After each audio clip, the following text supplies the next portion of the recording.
बिहार के तमाम लोगों को कंफ्यूज कर दिया। नीतीश बाबू को समझना सबकी बस की बात नहीं है। उनको लगता है इस चुनाव में बीजेपी उन पे भारी पड़ता है कि जदयू उन पे भारी पड़ता है। ये चुनाव में अभी से ये देखना शुरू नीतीश बाबू है, उसको समझना 20 साल में बिहार की जनता भी नहीं सोएंगे आज तक समझ पाई। राज्यसभा के चुनाव में कांग्रेस और आरजेडी के विधायकों के द्वारा यानी वोट का एक तरीके से कहे बहिष्कार कर दिया गया, वोट नहीं दिया गया। लेकिन अब पार्टी भी एक्शन मूड में है। कांग्रेस ने अपने विधायकों को स्पष्टीकरण का नोटिस भेजा और विधायकों ने भी स्पष्टीकरण भेज दिया है। हमारे साथ सीधे सीधे बात करने के लिए कांग्रेस के वही विधायक है जिन्होंने वोट नहीं किया। मनोज विश्वास जी, आपने वोट भी नहीं किया, आपके साथियों ने भी वोट नहीं किया, आरजेडी के विधायक ने भी नहीं किया। अब स्पष्टीकरण मांगा गया था, आपने भेज दिया है। सबसे पहले तो आप तमाम आपके चैनल के माध्यम से पूरा बिहार के तमाम, आज ईद का है, सबसे पहले ढेर सारी शुभकामनाएं, ईद की मुबारक हो सभी लोगों को।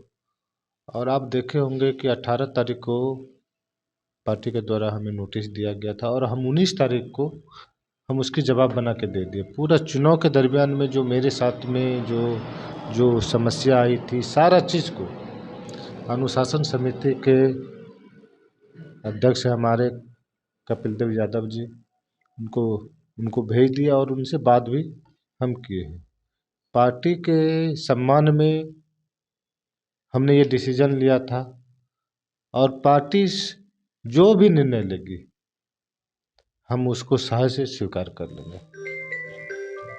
पार्टी के साथ आप अभी भी खड़े हैं एक तरीके से? एकदम सब दिन खड़े हैं। पार्टी हमारे जैसे आम आदमी को अगर इस जगह तक भेजे तो पार्टी की अहम भूमिका थी। और पार्टी के चुनाव के दरमियान में आप देखे होंगे जिस तरह से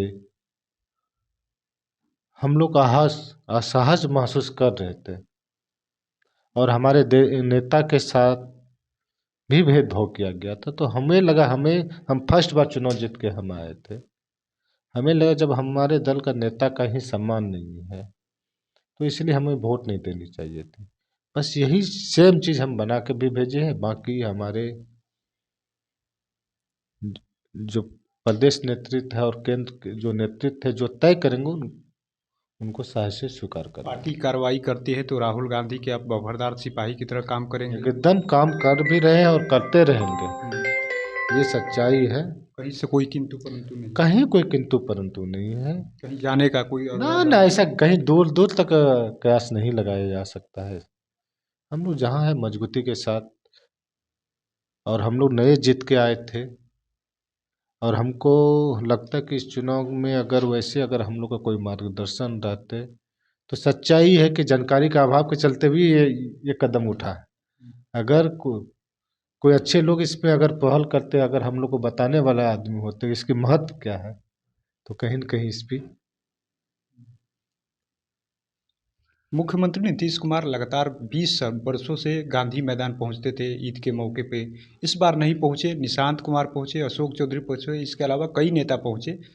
नीतीश कुमार की दूरी क्या संकेत अब लग रहा है बिहार की राजनीति में? देखिए बिहार में जो है ना, जो अभी चल रहा है राज्यसभा से पहले से और अभी तक में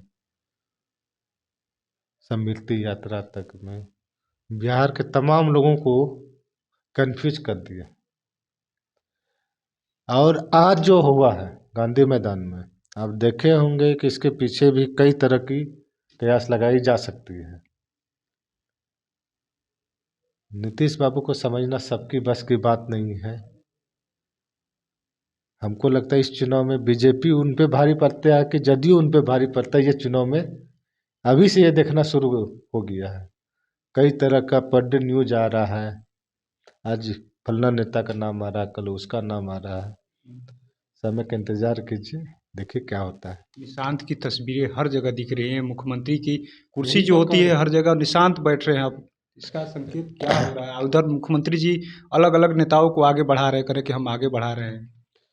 वही न करे, नीतीश बाबू है, उसको समझना 20 साल में बिहार की जनता भी नहीं सोएंगे आज तक समझ पाई है।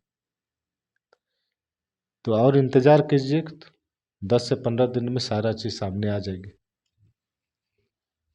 तो आपने सुना किस तरीके से कांग्रेस के विधायक हैं मनोज विश्वास ने साफ साफ कह दिया है कि जो स्पष्टीकरण मांगा गया था वो तो हमने भेज दिया है और पार्टी के साथ हमेशा खड़े रहेंगे, चाहे कोई भी कार्रवाई से हम एक तरीके से कहें तो डरते नहीं है। राहुल गांधी के वफादार सिपाही की तरह काम करेंगे, जनता के बीच रहेंगे। साथ ही साथ मुख्यमंत्री नीतीश कुमार की गांधी मैदान से दूरी को लेकर के भी उन्होंने साफ साफ कह दिया, उनको समझना बहुत ही मुश्किल है क्योंकि 20 सालों से तो जनता नहीं समझ पाई।